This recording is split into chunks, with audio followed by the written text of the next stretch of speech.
there's some kind of road sign. It's a yellow one, and it's kind of saying a curve. I don't know if it's saying a curve or what, but it's a road sign. So that come in the first reading is coming in again, so it's important. I also get like 45 miles per hour, so I don't know if there is a 45 mile per hour zone before that, around there, something.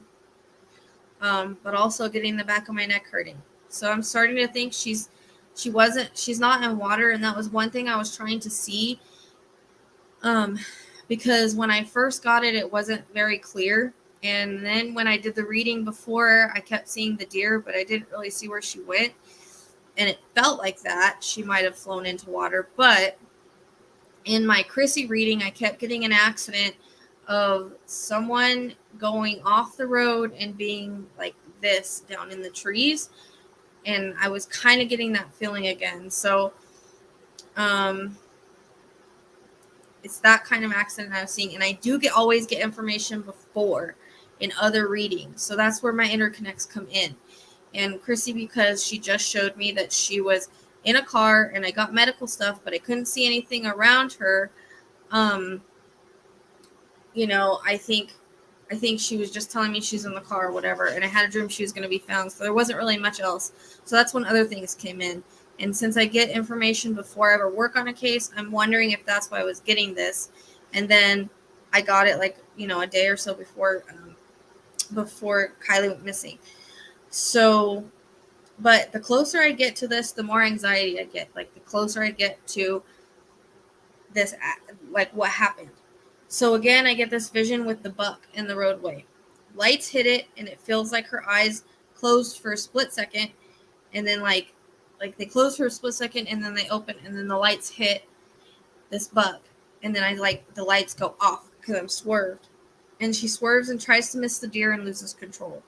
I hear the word embankment, and I feel like I'm going face down this embankment, but there are trees further down. I feel like the top isn't very heavily wooded, but lower down is heavily wooded, and I feel like it would be hard to see the car because there's all these trees around it.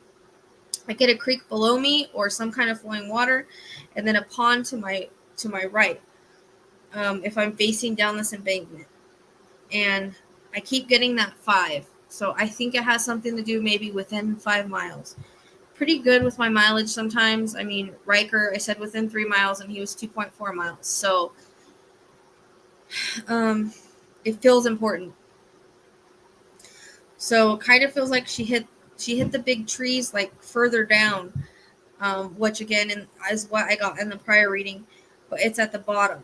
But it's heavily wooded, so I mean I don't think that they can see her. But this is why my head was hurting, and then there's some kind of head trauma, and I get the front of the car is kind of like bent in, and I feel like her car's kind of wedged with the trees. I feel like there's one in front and definitely one on like kind of all around her. But I asked her if she's in the water. I heard no, but it's close. And then I feel like the creek isn't far. Like if you keep going down, you'll hit some kind of running water or something like that in front of her further down. I feel there's some kind of pond or something to her right if you're facing down the embankment.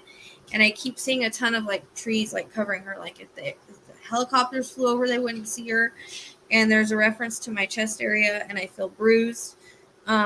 She said she was too injured and stuck to get out of the vehicle. My head was hurting more now, and I've got really bad anxiety.